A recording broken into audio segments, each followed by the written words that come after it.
जय हिंद दोस्तों। आज हम 15 नवंबर 2024 विजन एस न्यूज को सिंप्लीफाई करेंगे। इस न्यूज की पीडीएफ आपको टेलीग्राम ग्रुप में मिल जाएगी और अपना आंसर आप ये जो हमारे आज के क्वेश्चन है इसके आंसर आप टेलीग्राम ग्रुप के चैट ग्रुप में दे सकते हैं। लिंक आपको डिस्क्रिप्शन में मिल जाएगी। चलिए शुरू करते हैं। सबसे पहले हमारी न्यूज है, अनुसंधान नेशनल रिसर्च फाउंडेशन ने लॉन्च किया है पेयर प्रोग्राम। अब ये पेयर प्रोग्राम क्या है भाई? तो देखो, हम हब एंड स्कोप मॉडल बनाएंगे इन अवर एजुकेशन इंस्टीट्यूशंस। कैसे रहेगा? तो जो सबसे अच्छी हाई रैंकिंग वाली इंस्टीट्यूशन है एनआईआरएफ के अंदर, एनआईआरएफ मतलब नेशनल इंस्टीट्यूशन रैंकिंग फ्रेमवर्क, उसको हम बोलेंगे कि भाई आप जो आपसे कम थोड़ी इमर्जिंग इंस्टीट्यूशंस है आप उसको सिखाइए। मतलब समझ लीजिए कि एकदम सेंटर में सबसे अच्छी यूनिवर्सिटीज है, फिर उसके पेरीफेरी में हम स्पोक्स में रखेंगे उससे कम अच्छी यूनिवर्सिटी जो इनको सिखाएगी, फिर उससे आगे इनसे कम अच्छी यूनिवर्सिटी जो ये इनको सिखाएंगे। ठीक है, तो ऐसे सारी इंस्टीट्यूशंस हमारी अच्छी होती जाएगी। तो हब एंड स्कोप मॉडल हम यहाँ पे इंक्लूड करने का बोल रहे हैं और इसकी जो भी फंडिंग होगी वो सेंटर और स्टेट अपने तरीके से देख लेंगे। फिर भाई रिसर्च इकोसिस्टम है क्या इंडिया के अंदर, हम क्यों इसे बढ़ाना चाह रहे हैं? क्योंकि हमारी इनोवेशंस आए रिसर्च के अंदर। तो क्वांटिटी में हम देखें तो पूरे वर्ल्ड में हम थर्ड लार्जेस्ट एजुकेशन सिस्टम है हमारी, और fourth largest research paper publish होते हैं। रिसर्च पेपर क्या होता है कि समझ लीजिए कि मैं कोई मेडिसिन में पढ़ रहा हूँ तो मुझे मेडिसिन में पीएचडी परस्यू करना है तो एक रिसर्च पेपर पब्लिश करना पड़ता है। कोई भी फील्ड हो, if you are going to pursue PhD, आपको एक रिसर्च पेपर पब्लिश करना होता है। और क्वालिटी वाइज देखें तो यहाँ पे हम लैग करते हैं। क्वांटिटी तो अच्छी है बट क्वालिटी नहीं है। क्यों? क्योंकि रिसर्च के ऊपर ना एक इंडेक्स आता है, एच इंडेक्स, हर्ष इंडेक्स, उसमें हम पीछे आते हैं क्योंकि हमारी जो क्वालिटी होती है ना over the time actually paper पे ही रह जाती है। कभी वो मीनिंगफुल एक्शन में आती नहीं है, वो उस पर हम चीज बनाते नहीं है। तो सेम यही यहाँ पे भी लिखा हुआ है कि रिसर्च ट्रांसलेशन हमारा बहुत वीक है, कि वो कभी भी मीनिंगफुल एक्शन में आता ही नहीं है, सिर्फ पेपर पे ही पड़ा रहता है। इवन बहुत सारे लोग तो सिर्फ चोरी करके ऑनलाइन ही बना लेते हैं, थोड़ा बहुत मॉडिफिकेशन कर दो कि खुद ने बनाया है। फिर फंडिंग में भी दिक्कत है कि बाहर की जो भी यूनिवर्सिटीज है फॉरेन की, उसको प्राइवेट सोर्स से फंडिंग मिलती है, बट हमारे यहाँ पे जो भी है वो ज्यादातर लार्जली गवर्नमेंट फंडेड है, तो इसलिए भी दिक्कत होती है। और बजट का देखें तो दूसरी कंट्रीज जैसे कि south Korea, USA 3 to 4% of अपना जीडीपी एजुकेशन में हम एक्सपेंडिचर करते हैं, जबकि हमारा कितना है? 0.65% इन एजुकेशन R&D। ठीक है, रिसर्च एंड डेवलपमेंट के अंदर नॉर्मली आप देखोगे तो ये 2% के आसपास है। फिर भी इंसेंटिव्स को देखें तो क्वालिटी रिसर्च के यहाँ पे हम इंसेंटिव्स भी इतने नहीं देते हैं। तो भाई अदर में हमने क्या क्या इनिशिएटिव लिए हुए हैं कि हमारी इकोसिस्टम इनोवेशन की आगे बढ़े? तो भाई अटल इनोवेशन मिशन है, फिर सब श्योर है, इम्प्रिंट है, ये सब वही है कि आप इनोवेशन में आगे बढ़ पाओ। और मेनली हमने ये तो बनाया हुआ है अनुसंधान नेशनल रिसर्च फाउंडेशन, जिसका काम ही यही है कि रिसर्च के ऊपर काम करना। और ये किस एक्ट के थ्रू बना था? तो एनएआरएफ एक्ट 2023। कुछ खास न्यूज नहीं है ये, बट हाँ ये इनलाइन है नेशनल एजुकेशन पॉलिसी के। और आपको काम याद क्या रखना है, जो ये डेटा दिया गया है, एक तो ये जीडीपी का डेटा और दूसरा ये क्वालिटी और क्वांटिटी का डेटा, इसको आप अपने नोट्स में डाल दीजिए। कोई भी एजुकेशन की बात होगी ना वहां पे आपको ये काम आएगा। फिर भी ministry of science and technology ने इंट्रोड्यूस किया है PPP plus PPP model to check diabetes in India. सबसे पहले पीपीपी क्या है? तो पब्लिक प्राइवेट पार्टनरशिप होगी, मतलब कि प्राइवेट सेक्टर और गवर्नमेंट सेक्टर की पार्टनरशिप होती है, तो उसको पीपीपी मॉडल बोलते हैं। और उसमें भी पीपीपी मतलब कि हम इंटरनेशनल लेवल पे भी इसमें कोलैबोरेशन करें तो ये पीपीपी प्लस पीपीपी मॉडल बन जाएगा। ये रिसेंटली न्यूज में क्यों था? तो 14 नवंबर को हम वर्ल्ड डायबिटीज डे सेलिब्रेट करते हैं, इसलिए न्यूज में था। ये ग्लोबल कब से हुआ है? तो फर्स्ट टाइम 1991 में एस्टेब्लिश किया था डब्ल्यूएचओ ने विद इंटरनेशनल डायबिटीज फेडरेशन, और 2006 से हम सेलिब्रेट कर रहे हैं, ग्लोबली ऑब्जर्व कर रहे हैं इसको। ओके चलिए डायबिटीज को देख लेते हैं। डायबिटीज क्या है? अब सब इसके वाकिफ हो, फिर भी ये क्रॉनिक डिजीज है जो मेटाबॉलिक डिजीज भी है, जो मेटाबॉलिक को हमारे मेटाबॉलिज्म को अफेक्ट करता है। और मेनली इसमें क्या होता है? तो blood sugar level, glucose level जो होता है वो हमेशा हाई रहता है। You know it right. Symptoms क्या क्या होता है? तो भाई ग्लूकोज लेवल तो हाई है ही है, शुगर लेवल हाई है, पर इसमें साथ में अचानक से शुगर लेवल आपका कम भी हो सकता है। जो ग्लूकोज है वो कम भी हो सकता है जब यूरिन के थ्रू आपका ग्लूकोज एकदम लॉस हो जाता है। और साथ में ही फॉर्म होता है एक हार्मफुल कंपाउंड कीटोन बॉडीज। ये देखो ज्यादा फॉर्म होता है तो आपकी बॉडी को ये खाने लगता है, मतलब दिक्कत हो जाती है। ये सीरियस डैमेज करता है आपके हार्ट को, ब्लड वेसल्स को, आईज को, किडनीज को, नर्व्स को। और इसीलिए कोई डायबिटीज पेशेंट है, अगर उसको कोई बीमारी भी हो जाती है या फिर कोई चीज लग भी जाती है ना, तो जल्दी से ठीक नहीं होती है। ये कीटोन बॉडीज की वजह से ही मेनली। क्योंकि अफेक्ट ऑलरेडी कर ही रहे होते हैं आपकी बॉडीज को, और उसमें भी कुछ एक्स्ट्रा हो जाएगा तो ज्यादा दिक्कतें हो जाएंगी। ओके, तो डायबिटीज ये है भाई। अभी डायबिटीज की ना बहुत सारी टाइप्स होती है, बहुत सारी तो नहीं, मेनली तीन तीन टाइप्स होती है। इंडिया में ज्यादातर कौन सी पाई जाती है? तो टाइप 2 पाई जाती है, ध्यान रखना, टाइप 2 पाई जाती है, और टाइप 2 थोड़ी इजी है। टाइप 1 होती है ना, 1 डेंजर है। 1 हो गई तो बहुत कम चांस होते हैं कि आपका डायबिटीज ठीक होगा या फिर आप भी आगे जाके बचोगे। बट 2 से चल जाता है, जो हमारे इंडिया में हमें देखने को मिलती है वो टाइप 2 है। ओके, दोनों में फर्क क्या है भाई? टाइप 1, देखो होता क्या है कि हमारी बॉडी अपना ग्लूकोज लेवल कैसे मेंटेन करते रखती है? वो इंसुलिन को प्रोड्यूस करती है। लेफ्ट हैंड साइड पे देख लीजिए, यहाँ पे इंसुलिन। अभी इंसुलिन प्रोड्यूस हो रहा है, किसके द्वारा हो रहा है? तो हमारी बॉडीज के अंदर जो सेल्स हैं वो इंसुलिन को प्रोड्यूस करते हैं, और फिर ये जो इंसुलिन होता है ना, उसको सिक्रीट करते हैं हमारे बॉडी के अंदर रहे हुए बी सेल। मैंने आपको बहुत बात बता रहा है, ठीक है, कि बी सेल, टी सेल क्या होते हैं। फिर इसका मेन काम क्या होता है? तो हमारे बॉडी का जो ग्लूकोज लेवल है उसको रेगुलेट करने का होता है। अभी समझ लीजिए कि अगर इंसुलिन ही प्रोड्यूस नहीं होता है तो क्या ग्लूकोज लेवल हमारा रेगुलेट होगा? नहीं होगा। फिर क्या हमें देखने को मिलेगा? डायबिटीज देखने को मिलेगा। बस यही है। Insulin act mainly on hepatocytes, adipocytes, और जो कि काम है इनहेंस करता है सेलुलर ग्लूकोज के अपटेक को और यूटिलाइजेशन को। हमारे यहाँ पे जो नाउडेज में इंसुलिन प्रोड्यूस होता है वो कैसे होता है? तो ई कोलाई बैक्टीरिया होते हैं, इसके थ्रू प्रोड्यूस होता है, और ये भी दूसरे भी है, ये नाम थोड़ा हार्ड है, आप देख लेना। तो आपका इंसुलिन तो पता चल गया कि इंसुलिन का मेनली काम है ग्लूकोज लेवल को रेगुलेट करना। अगर इंसुलिन ही काम नहीं, मतलब इंसुलिन ही प्रोड्यूस नहीं होता है तो क्या होगा? ग्लूकोज लेवल इधर उधर हो जाएगा। तो देखो, इंसुलिन हमारी बॉडी में दो तरीके से अफेक्ट कर सकता है, मतलब उसका काम तो देख लिया। टाइप 2 डायबिटीज होती है ना, उसमें क्या होता है कि जो इंसुलिन प्रोड्यूस करने वाले सेल है ना, वो इनफ मात्रा में इंसुलिन नहीं प्रोड्यूस कर पाता है, मतलब थोड़ा कम इंसुलिन प्रोड्यूस होता है। तो इससे डायबिटीज हो जाती है भाई, कि आपको चाहिए 10 लेवल का इंसुलिन, प्रोड्यूस आपकी बॉडी कर पा रही है 3-4 लेवल, तो डायबिटीज है। और टाइप 1 ज्यादा डेंजर है, क्यों? क्योंकि टाइप 1 में क्या होता है, हमारी बॉडी के जो इंसुलिन बनाने वाले सेल है ना, वही डिस्ट्रॉय हो जाते हैं, मतलब इंसुलिन बनेगा ही नहीं, वही खत्म। तो टाइप 1 में तो इंसुलिन बन ही नहीं रहा है, क्योंकि जो बनाने वाले सेल हैं वही डिस्ट्रॉयड हो चुके हैं। और टाइप 2 में क्या है, तो कम मात्रा में बन रहा है, जितना जरूरी है उतना नहीं बन रहा है। अभी अगेन, ये जो टाइप 1 में डिस्ट्रॉय हो गए, वो सेल कैसे डिस्ट्रॉय हो गए? तो ये हमारी बॉडी ने खुद ही डिस्ट्रॉय की है बाय इम्यून सिस्टम। मतलब होता क्या है, हमारी बॉडी ना ऑटो इम्यून डिसऑर्डर हो जाता है टाइप 1 डायबिटीज में। ऑटो इम्यून डिसऑर्डर क्या है कि भाई, इम्यूनिटी तो आपको पता चल रही है ना, ये देखो दो वर्ड से बना है, एक तो ऑटो और दूसरा इम्यून। इम्यून मतलब इम्यूनिटी। इम्यूनिटी क्या रहती है कि कोई भी हमारे बॉडी के ऊपर अटैक होगा तो हमारी बॉडी उसके सामने लड़ेगी, ये हमारी इम्यूनिटी होती है।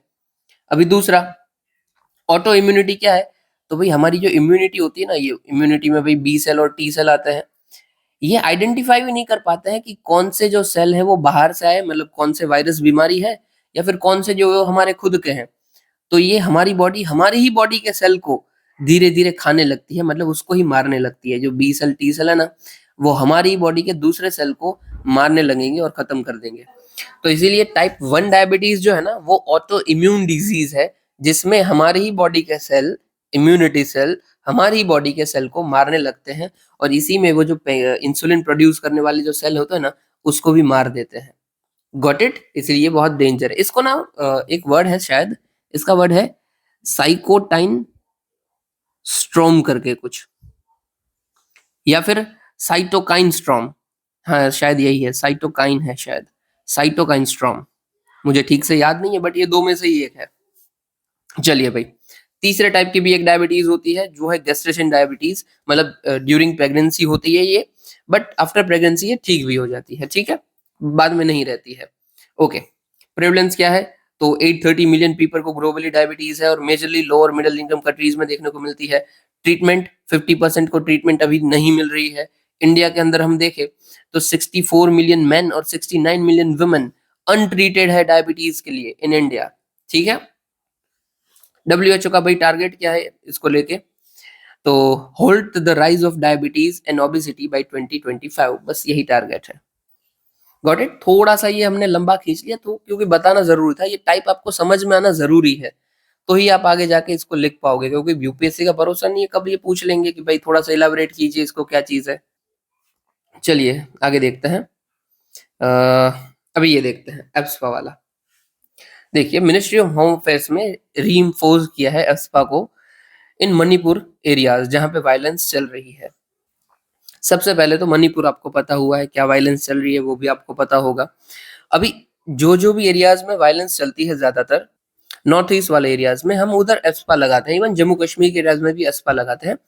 एस्पा का मतलब क्या है सबसे पहले तो एस्पा मतलब arm forces special power act 1956। मतलब यहाँ पे देखिए AFSPA एस्पा, ठीक है। तो जैसे नाम से ही पता चल रहा है ना कि आर्म फोर्सेस को इसमें स्पेशल पावर मिले हुए हैं। और ये कहाँ पे हम डालते हैं, तो डिस्टर्ब जो भी एरियाज होते हैं वहां पे डालते हैं।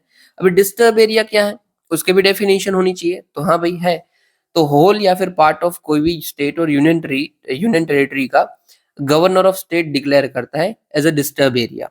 क्यों डिस्टर्ब एरिया डिक्लेयर करता है, कि उन्हें लगता है वहां पे सिविल पावर को इम्पोज करना नेसेसरी है to restore law and order. Example दे देता हूँ, समझ लीजिए कि हमारी कोई आजू बाजू वाले एरियाज में 50-100 लोग आ जाते हैं और वो कॉन्स्टेंटली बहुत पावरफुल हैं, जिनके पास गन सब हथियार वथियार है, और हमारे पुलिस वाले भी उनको टैकल कर नहीं पा रहे हैं। तो हमें क्या करना पड़ेगा, आर्म फोर्सेस की हेल्प चाहिए होगी, मतलब मिलिट्री की हेल्प चाहिए होगी। तो उस एरियाज में लग सकता है एप्सवा कि वहां पे मिलिट्री सब देखेगी, पुलिस को हटा दो, दूसरे अधिकारी को हटा दो, सबको हटा दो, पुलिस ये आर्म फोर्सेस देख लेगी, ठीक है। ताकि उधर लॉ एंड ऑर्डर को हम मेंटेन करवा पाए, एस्टेब्लिश फिर से कर पाए। देखो इस अफस्पा के अंदर ना जो आर्म फोर्सेस है ना, उसको हम ऐसे ही तो रखेंगे नहीं, स्पेशल पावर देना पड़ेगा। तो हम स्पेशल पावर देते हैं कि वो जिसको भी ऊपर जाए वो ओपन फायर कर सकते हैं, मतलब किसी को भी उड़ा सकते हैं, वो किसी को भी अरेस्ट कर सकते हैं, किसी के भी ऊपर वारंट विदाउट वारंट उसको सर्च कर सकते हैं, कि उन्हें लगता है कि ये घर के अंदर कुछ हो सकता है तो भाई सर्च कर लो, आप किसी को भी अरेस्ट भी कर लो विदाउट वारंट, सब चलेगा। ये उसकी स्पेशल पावर है।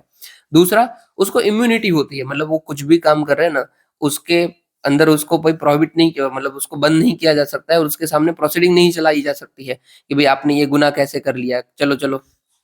बट हाँ, उधर एक एक्सेप्शन है कि सेंट्रल गवर्नमेंट अगर खुद बोलती है ना कि इनके सामने भी प्रोसीडिंग चलाओ तो चल सकती है, बाकी उनके ऊपर कोई प्रोसीडिंग नहीं चलेगी। वो किसी को भी अरेस्ट करे, किसी को भी मार दे, वो भी चल जाएगा। ट्रीटमेंट क्या होगी अरेस्टेड पर्सन की, तो भाई जिसको भी पकड़ा है उसको जल्द से जल्द जो भी उधर अथॉरिटी है उसको हैंड ओवर करना पड़ेगा, या फिर पुलिस स्टेशन के नियरेस्ट जो भी है वहां पे हैंड ओवर करना पड़ेगा। जितना जल्दी हो पाए उतना जल्दी, कोई टाइम लिमिट नहीं है। हो सकता है वो 2 दिन भी लगाए, हो सकता है 15 दिन भी लगाए। एप्लीकेबिलिटी कहाँ पे है, अभी के लिए कहाँ पे ये है, तो असम, मणिपुर, नागालैंड, अरुणाचल प्रदेश और इवन जम्मू कश्मीर के एरियाज में भी जो डिस्टर्ब एरिया है वहां पे भी है ये। कंसर्न क्या है आप खुद सोचिए, आर्म फोर्सेस के ऊपर अब पास इतनी सारी पावर आप दे जाती हो, तो ये कहाँ सा ह्यूमन राइट्स है। आप खुद सोचिए, आपके एरिया में लग गया, एप्सपा लग गया है, आप इनोसेंट हो, आपने कुछ किया भी नहीं है, आप दूध लेने निकले, बट गलती से उन्होंने ये समझ लिया कि आप कोई गुंडाई हो और उन्होंने गोली चला दी। कहाँ का जिंदगी भाई, कहाँ का राइट टू लाइफ, आर्टिकल 21 तो खत्म ही हो गया। और इवन कई बार ऐसा भी होता है कि जो आर्म फोर्सेस के पर्सन होते हैं, मैं आरोप नहीं लगा रहा हूँ, बट एक्चुअली ये होता है कि वो खुद इंडल्ज होते हैं इन रेप्स एंड सेक्सुअल असॉल्ट्स, कि जो उधर लेडी पकड़ी जाती है उनके साथ कई बार ये चीज होती है। ये खुद अब्यूज ऑफ पावर करते हैं, उन्हें पता चल जाता है कि भी मुझे कोई पूछने वाला नहीं है, खुद अपनी पावर का गलत फायदा उठाते हैं। जैसे हमने कल ही कहा था मॉन्टेस्की ने कि power corrupts and absolute power corrupts absolutely, तो ये वही करते हैं। इवन ना मुझे याद नहीं है, बट कि इनके ऊपर ना एक मूवीज भी बनी है जो कि डेफिनेटली ट्रू इवेंट्स के ऊपर बेस्ड है, कि कैसे आर्म फोर्सेस का कोई पर्सन की कहानी है, मूवी में नाम भूल गया हूँ, कि वो कैसे उनको जबरदस्ती जो इनोसेंट थे उन्हें भी मार देना पड़ा था, क्योंकि अथॉरिटी के ऑर्डर्स थे कि भाई सबको हटा ही दो, इन फ्यूचर कोई चांस नहीं रहना चाहिए। ठीक है, चलिए ये सब आपको पता है, और ये कंसर्न्स आपको थोड़े पता भी चल जाएंगे, आप खुद दिमाग लगाएंगे तो हाँ भाई ऐसा होता है। अदर इन्फॉर्मेशन अफवाह को रिलेटेड हम देखें तो कोर्ट ने क्या बोला हुआ है, सुप्रीम कोर्ट ने, तो भाई एक जजमेंट आया था Naga people movement for human right case 1997। उन्होंने बोला था कि भाई आप किसी को भी मार रहे हो ना, तो आपके पास डेफिनेट सर्कमस्टांसेस होने चाहिए, ऐसा ना हो पैसे ही उड़ा रहे हो। फिर एक दूसरा केस था 2016 में, extra judicial execution victim families association case. उन्होंने इसमें बोला था कि भाई कोई भी आर्म फोर्सेस का पर्सन पूरी तरीके से इम्यून नहीं है, जो भी उन्होंने काम किया है उससे, ठीक है। उसको आफ्टर सेंट्रल गवर्नमेंट की भाई आप अप्रूवल ले लो और फिर चार्ज किया ही जा सकता है, क्योंकि हो सकता है वो अपने पावर का गलत फायदा उठा के गलत तरीके से सबको मार दिया हो।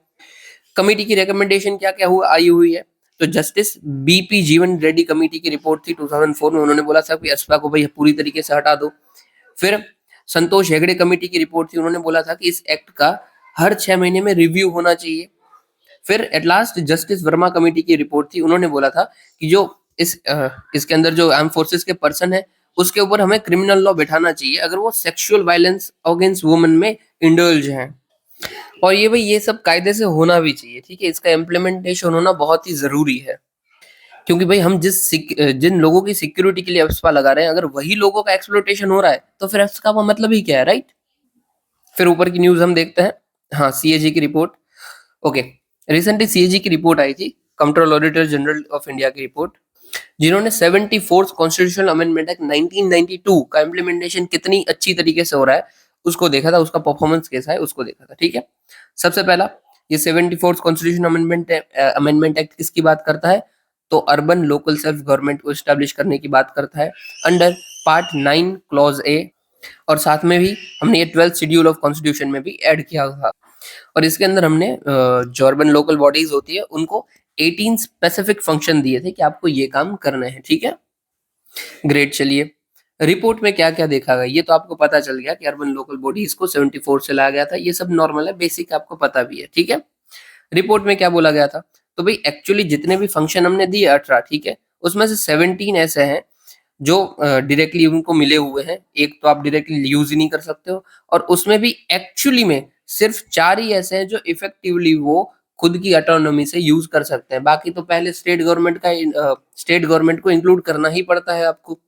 फिर वुमन का देखें तो 6 आउट ऑफ 14 स्टेट के अंदर 50% रिजर्वेशन है और 33% के क्राइटेरिया है, जो कि बिल्कुल कम है। अब सारे के सारे में करिए ना, बाकी के क्यों नहीं किए हुए हैं। अगेन फाइनेंसेस की बात करें तो ओनली 32% जितना रेवेन्यू है वो खुद कमाते हैं, बाकी का सारा उन्हें कहाँ से डिपेंड करना पड़ता है, तो यूनियन और स्टेट के ऊपर डिपेंड है।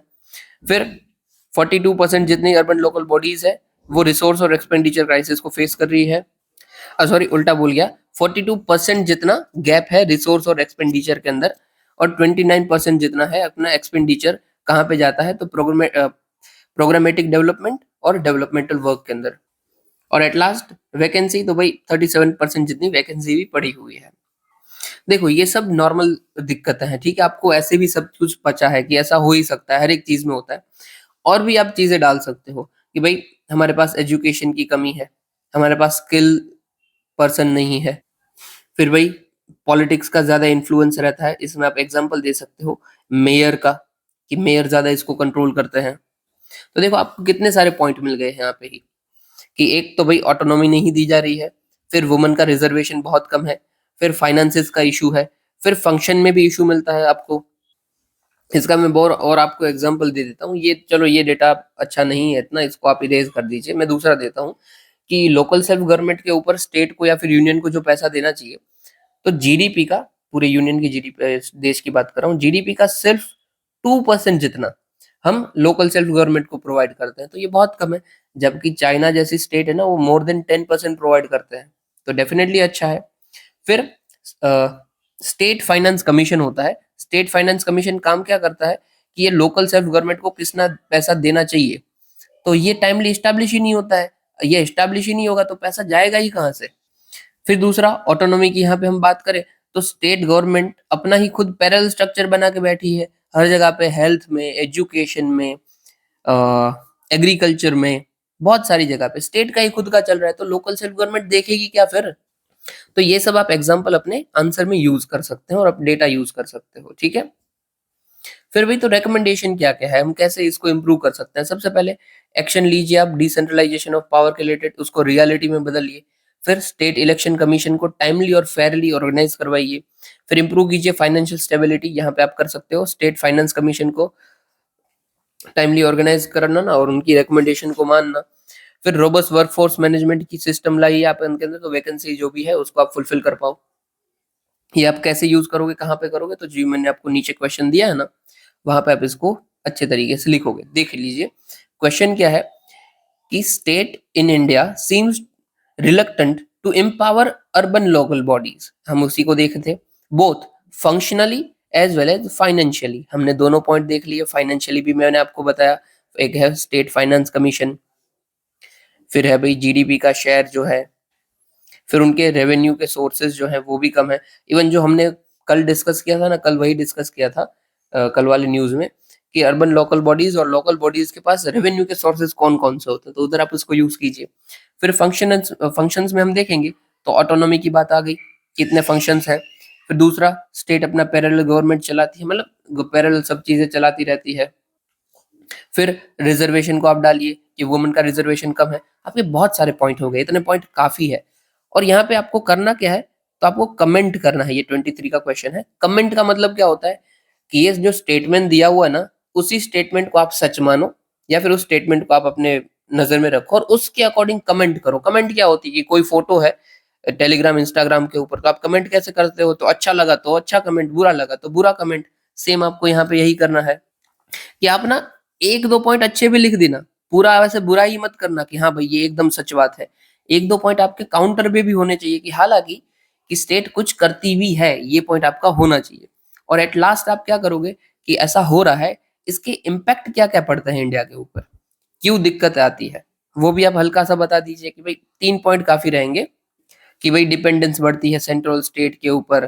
फिर अर्बनाइजेशन जो है वो स्लो हमारा होता है। फिर अब ऐसा भी बोलते हो सस्टेनेबल डेवलपमेंट गोल जो है हमारा 11 सस्टेनेबल सिटीज, उसको हम बहुत ही स्लो अचीव करते हैं और हम कंपेरेटिवली फॉरेन से पीछे रह जाते हैं, फॉरेन की सिटीज से। एक दो पॉइंट काफी हो जाएंगे। आखिरी में सबसे इंपॉर्टेंट यही है कि आप सजेशन प्रोवाइड करो, रिकमेंडेशन प्रोवाइड करो। कोई भी आप दिक्कत बोलते हो ना कोई भी क्वेश्चन के अंदर, तो आखिर में रिकमेंडेशन देना मैंडेटरी है, वरना आपका आंसर अधूरा रहेगा। रिकमेंडेशन आप क्या दे सकते हो, ये हाँ ये तो ऊपर बताई गई यार, मैं क्यों दिमाग लगा रहा हूँ। हाँ ये जो हमने बता दिया कि टैक्स इलेक्शन कमीशन को टाइमली, फाइनेंस कमीशन को टाइमली ऑर्गेनाइज करना है, मैनेजमेंट सिस्टम लेके आनी है, डिसेंट्रलाइजेशन ऑफ पावर को हमें इन रियलिटी में बदलना है। That's it. फिर आप इनोवेटिव आइडियाज भी सोच सकते हो। कल ही वैसे हमने देखा था ना, वो रेवेन्यू सोर्सेज हमने देखे थे, वो रेवेन्यू में बहुत सारे आइडियाज लिखे हुए हैं, उसको आप यूज कीजिए। एक बता देता हूँ, green bond, green bond issue कीजिए, इससे पैसा मिल जाएगा। ओके चलिए, काफी है इतना आंसर लिखने के लिए आपको। और एस्पा भी मैंने आपको बहुत होलिस्टिकली बताया, तो उसका भी आंसर आप लिख पाओगे इजीली। अभी आगे देखते हैं, ऊपर वाली न्यूज देखते हैं, इसमें कुछ खास नहीं है तो इसको पहले देख लेते हैं। चलिए, ministry of science and technology ने लॉन्च किया है operation Dronagiri and integrated geospatial data sharing interface. दो किए हैं, ठीक है। एक है ऑपरेशन द्रोणागिरी और दूसरा GDI, integrated geospatial data sharing interface. देखो, इस द्रोणागिरी को ना हम ड्रोन गिरी समझते हैं, तो इजीली याद रह जाएगा। ड्रोन मतलब उड़ता है ना, और ड्रोन उड़ के सब देख सकते हैं, उसकी जमीन को आजू बाजू जियो स्पेशल डेटा कलेक्ट कर सकते हैं। तो बस द्रोणागिरी किसकी बात करता है, तो जियो स्पेशल डेटा पॉलिसी की बात करता है। That's it. इसका काम क्या है, तो इसके अंदर जियो स्पेशल इनोवेशन सेल हम बनाएंगे, जो कि department of science and technology के अंदर काम कर रहा है। इसका पर्पस क्या होगा, तो जियो स्पेशल टेक्नोलॉजीज को यूज करते हुए उसमें इनोवेशन लाना, उसके डेटा को गैदर करना। That's it. इसका हमें काम कहाँ पे आएगा ये प्रोजेक्ट का, तो हम potential application integrated Jio spatial data and technology in 3 sector, agriculture, livelihood, logistic and transport. ठीक है। मेनली जियो स्पेशल टेक्नोलॉजी के अंदर हमें इनोवेशन लाना है और उसको इम्प्रूव करना है। फिर हम उसको यूज करेंगे again agriculture, livelihood, logistic, transport के अंदर। ओके। ये फेजेस वाइज इंप्लीमेंट होगा। पहले फेज में यूपी, हरियाणा, असम, आंध्र प्रदेश और महाराष्ट्र के अंदर इंप्लीमेंट होगा। अभी दूसरा इनिशिएटिव क्या है, ये जीडीआई, जियो स्पेशल डेटा शेयरिंग इंटरफेस।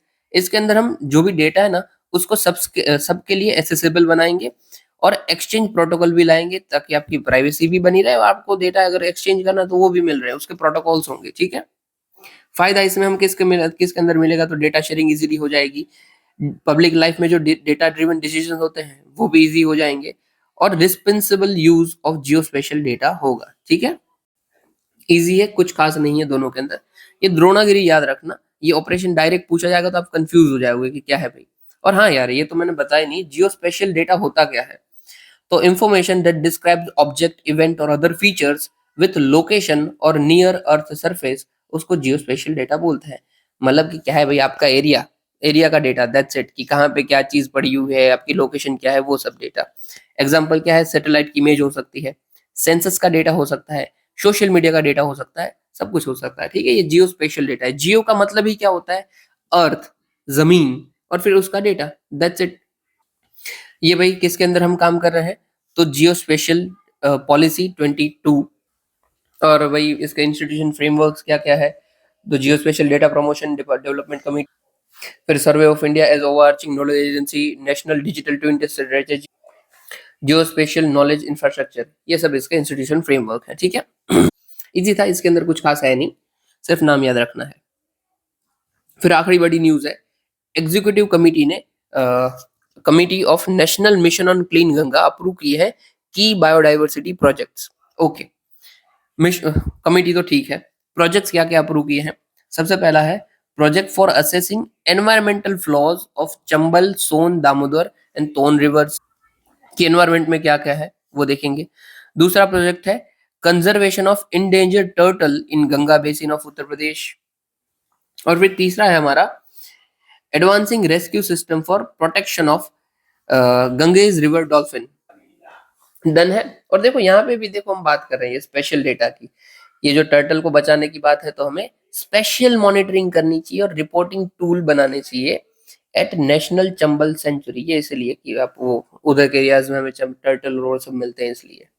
तो डन है। इन शॉर्ट रिवर्स के ऊपर, टर्टल के ऊपर और डॉल्फिन के ऊपर थोड़ा सा ध्यान रखने के लिए हमने ये प्रोजेक्ट बनाया है। ओके, अभी देखो ये जो डॉल्फिन के लिए हमने बताया ना रेस्क्यू सिस्टम, रेस्क्यू सिस्टम के अंदर काम क्या होगा, तो हम डॉल्फिन एम्बुलेंस लेके आएंगे कि अचानक से किसी को जरूरत है तो हम तुरंत उनकी हेल्प कर पाए। इससे भाई कम्युनिटी कैपेसिटी बिल्डिंग होगी और अवेयरनेस भी रेज होगी। ओके, अभी रिवर के बारे सॉरी रिवर डॉल्फिन के बारे में देखते हैं। तो भाई गंगेज रिवर डॉल्फिन, जैसे गंगा है तो डेफिनेटली जिधर जिधर गंगा दिखती है हमें वहां वहां पे ये डॉल्फिन भी दिखेगी, जैसे कि इंडिया, नेपाल, बांग्लादेश, हर जगह पे देखने को मिलती है। साथ में सिर्फ गंगा में ही नहीं, गंगा जी को आजू बाजू की ट्रिब्यूटरीज है, जैसे कि गंगा, ब्रह्मपुत्र, बराक, सॉरी आजू बाजू की ट्रिब्यूटरी का उसके रिवर्स, वहां पे भी हमें देखने को मिलता है। ठीक है, अब ये जो गंगेज रिवर डॉल्फिन है ना, गेंगेटिक डॉल्फिन, इसको ना हम सूसू भी बोलते हैं, सूसू, SUSU, सूसू की।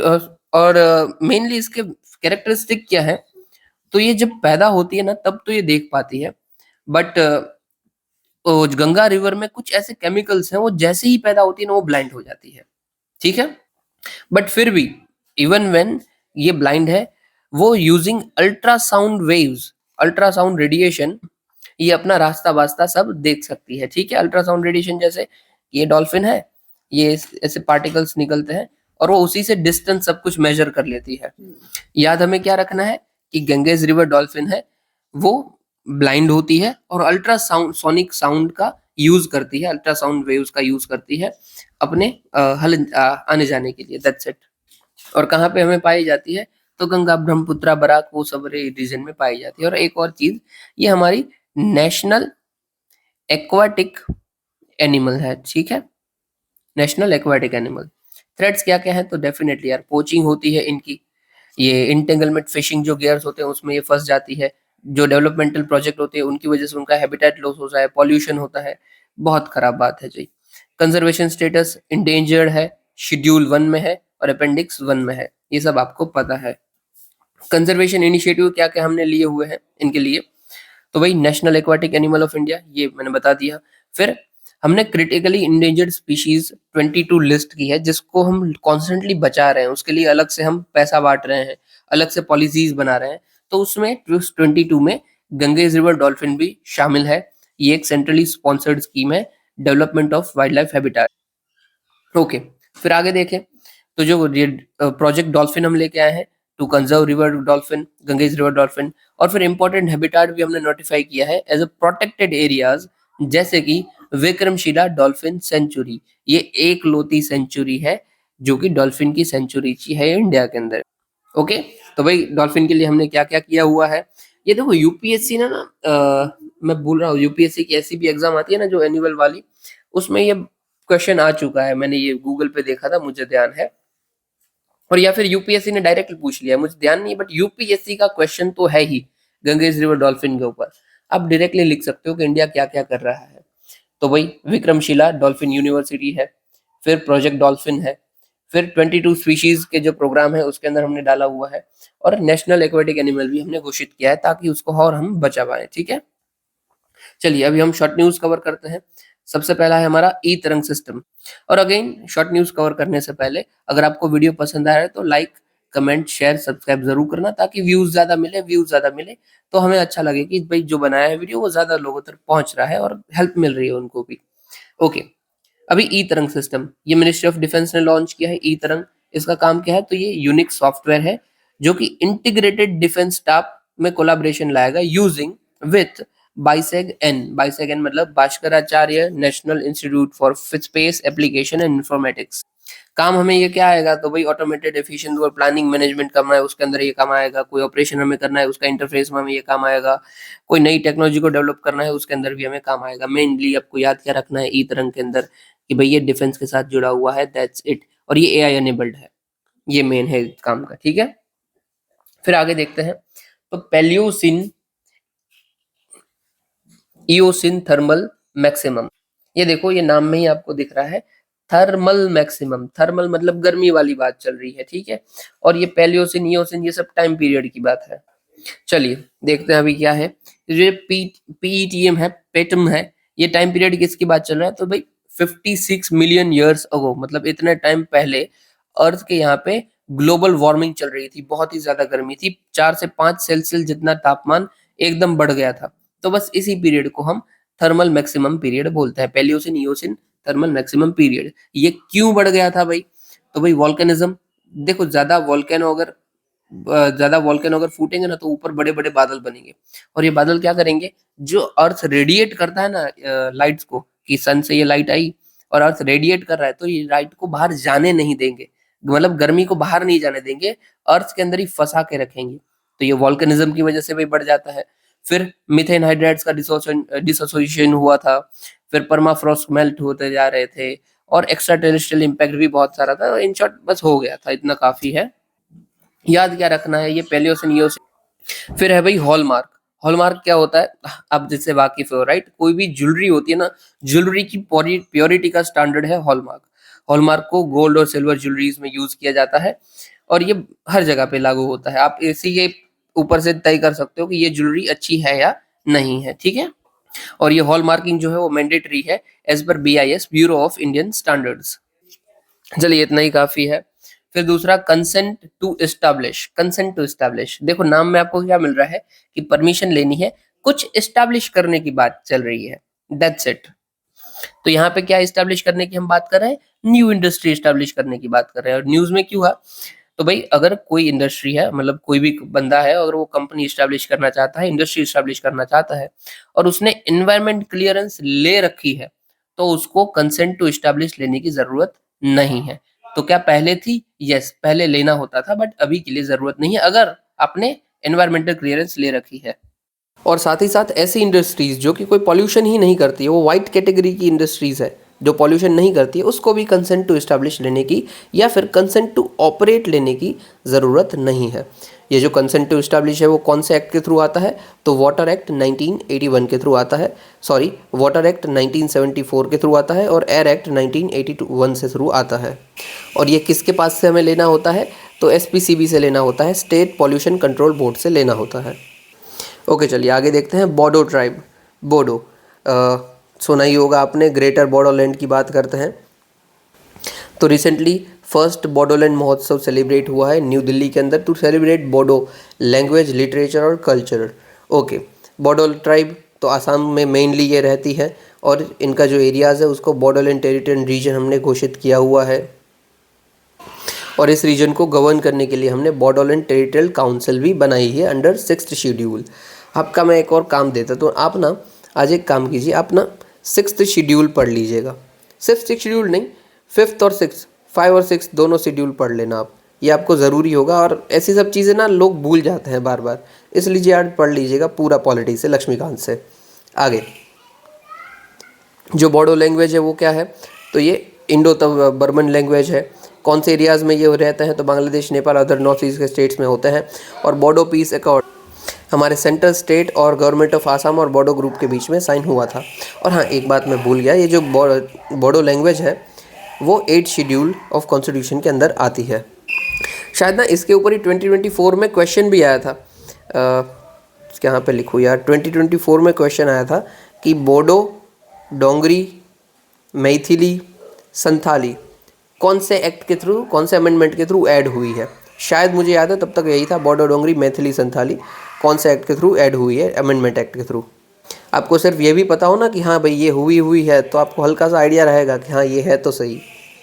फिर भाई इनिशिएटिव है मैट्स इनिशिएटिव, ऑस्ट्रेलिया ने ये इंट्रोड्यूस किया है कि कोई भी इंडिया के ग्रेजुएट्स हैं और जो अभी अपने प्रोफेशन को ऑस्ट्रेलिया के अंदर काम करना चाहते हैं तो ऑस्ट्रेलिया के अंदर आ सकते हैं और 2 साल के लिए लिव एंड वर्क कर सकते हैं। That's it. एलिजिबल फील्ड कौन कौन सी होगी? तो renewable energy, mining, engineering, information technology, communication technology, artificial intelligence, financial technology, agriculture technology.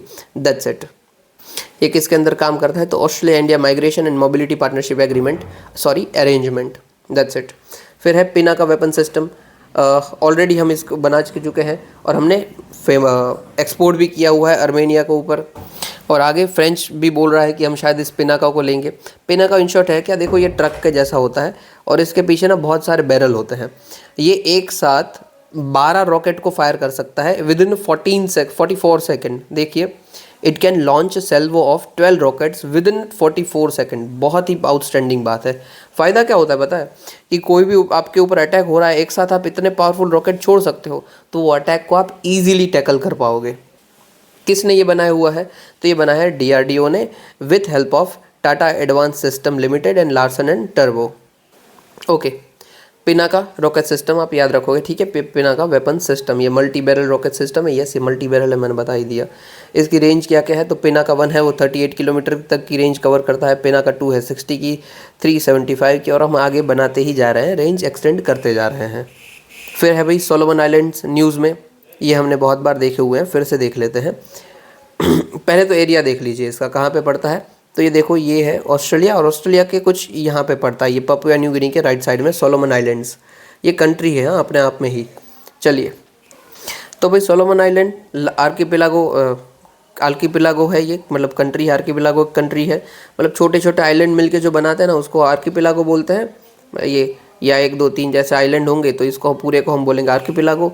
तो एक आर्कीपिलागो कंट्री है और माउंटेनियस आइलैंड्स है इसके, लो लाइंग कोरल अटल्स इसके यहाँ पे है। ओके, ये साउथ ईस्टर्न डायरेक्शन में है, फ्रॉम सेंटा क्रूज आइलैंड और शॉर्टलैंड्स आइलैंड। नहीं याद रखने का ज़रूरत है, हटा दीजिए इसको।